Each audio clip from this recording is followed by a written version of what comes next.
Nadreen पाण ख़बर शामिल कयूं था कराची मां। कराची जे इलाइक़े PS 99 NA 242 सोराब ॻोठ टाउन UC 4 जे लासी ॻोठ में चंद मिंटनि जे बरसात सबबु हर रोड रस्ते मथां गोॾे जेतिरो पाणी बीठल आहे ऐं कब्रस्तान रोड ते पाणी बीहजी वञण सबबु मैयत खे खणी अचण वञण लाइ बि रस्तो नाहे। अचो त ॻाल्हायूं था लासी ॻोठ जे रहवासियुनि सां त उन्हनि जो छा चवणु आहे। सिर्फ बरसात हुआ है, उसी बारिश के बाद इतना पानी यहाँ पे जमा है। आप यहाँ के इसी UC में कैंडिडेट भी हैं, इसी हवाले से आप क्या कहोगे? कहना तो बहुत कुछ है, लेकिन जो है ना कहते हैं कि मसाइल सिर्फ यहाँ इस रोड के नहीं है। इस आबादी में जिस तरीके से लाला रहीम के कमदारों ने और इकबाल खान के कमदारों ने जिस तरह फंड को खुर्द बुर्द किया है, जैसे कहें कि ये सेवरेज का काम आया था, आधे में इन्होंने रोक दिया।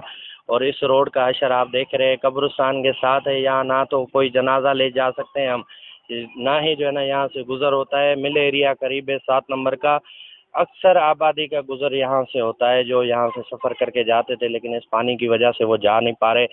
अब बदकिस्मती हमारी इस आबादी की ये रही है कि 2015 से लेकर जो चेयरमैन यहाँ पे था नूर खान बुरफत या लाला अब्दुल रहीम, या उसके बाद जो है वो MP MNA आए PTI के, उन लोगों ने भी इस आवाम के मसाइल के हल की तरफ जो है ना कोई ध्यान नहीं दिया।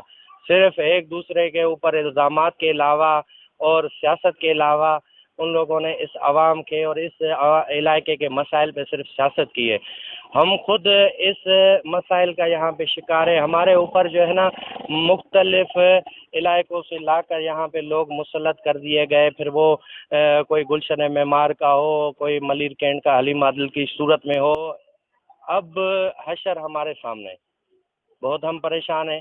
थोड़ी सी बारिश के बाद सब गलियाँ, सब रोड यही हशर है। अब इन पे जो है ना कहते हैं कि पैदल चलना भी मुश्किल, मोटरसाइकिल या जो है ना सवारी तो दूर की बात, अब यहाँ पे कश्तियाँ तो लाने से रहे हम लोग कि जिस पे हम सफ़र करें। रही बात ये कि अभी फिर बल्दियाती इलेक्शन है, बल्दियाती इलेक्शन में इन लोगों ने आवाम के साथ फिर धोखा देने के लिए एक आध काम लेकर आए, जिसमें आप हशर देख रहे हैं वो मेन हॉल है गलियों में, तो उनके ढकने जो है ना आप देखो अभी तक नहीं है। इसमें कोई अगर मासूम बच्चा गिरे तो आप खुद समझते हैं कि उसके साथ क्या होगा। हर मेन हॉल जो है ना ऐसे मुंह खुला हुआ है, कोई पुरसाने हाल नहीं है आबादी का। हम तो ये सोचते हैं ये किस मुंह से दोबारा जो है ना इलेक्शन में खड़े हो गए और जो है ना वो